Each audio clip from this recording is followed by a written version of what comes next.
ડભોઈમાં ઉનાળાની કાળઝાળ ગરમીમાં જ્યારે ધરતી તપી રહી છે ત્યારે ડભોઈના ટીંબી ફાટકથી ગોપાલપુરા સુધીનો હાઈવે કુદરતી સૌંદર્યથી નરવાઈ પામ્યો છે। આ માર્ગ પર આવેલા હજારો ગુરુમુખ, ગલતોરા, અમલતાસના વૃક્ષો પર બેઠેલા પીળા ચટક ફૂલોએ સમગ્ર વાતાવરણને સોનેરી આભાસ આપ્યો છે। કેસરીયો તડકો અને પીળી ચાદર। ડભોઈ પોલીસ રોડ ઉપર હજારોની સંખ્યામાં આવેલા આ વૃક્ષો અત્યારે પૂર્ણ ખીલતા પર છે।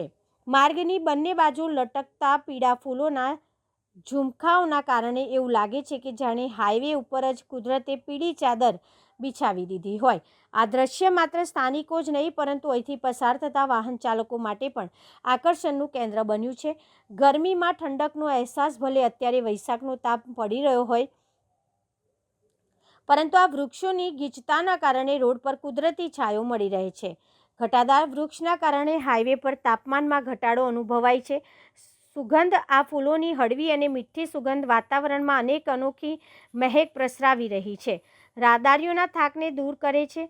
દૂરથી જોતા આ પીળા ફૂલો આંખોને ઠંડક આપે છે અને માનસિક શાંતિનો અનુભવ કરાવે છે।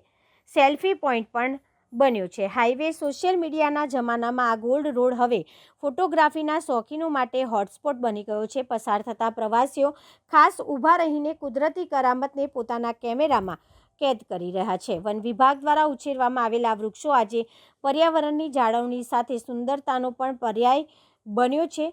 ગુરુમુખના પીળા ફૂલો માત્ર સુંદરતા જ નહીં વધારતા પણ ધોકધમતા ઉનાળામાં મુસાફરો માટે આશીર્વાદરૂપ શીતળતા પણ પૂરી પાડે છે।